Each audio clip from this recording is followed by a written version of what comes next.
বাংলার রাজনীতিতে আজ এক ঐতিহাসিক দিন। দীর্ঘ 15 বছরের তৃণমূল শাসনের অবসান ঘটিয়ে পশ্চিমবঙ্গের মসনদে বসলেন শুভেন্দু অধিকারী।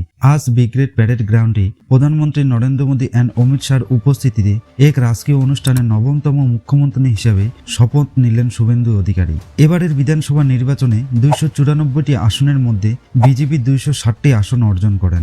অন্যদিকে বিরোধী দল টিএমসি মাত্র 80টি আসন অর্জন করে।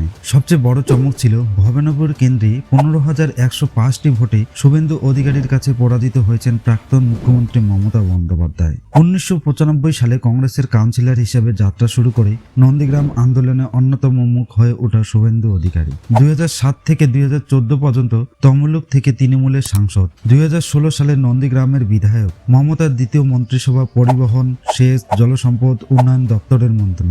2020 সালে তৃণমূল ছেড়ে বিজেপিতে যোগদান করে 2026-এ বাংলায় বিজেপির হয়ে প্রথম মুখ্যমন্ত্রী হিসেবে শপথ গ্রহণ করেন। এবার প্রশ্ন হচ্ছে, শুভেন্দু অধিকারীর নেতৃত্বে কি পশ্চিমবঙ্গের উন্নয়নের নতুন পথ এগোবে? কমেন্টে তার উত্তর দিবেন।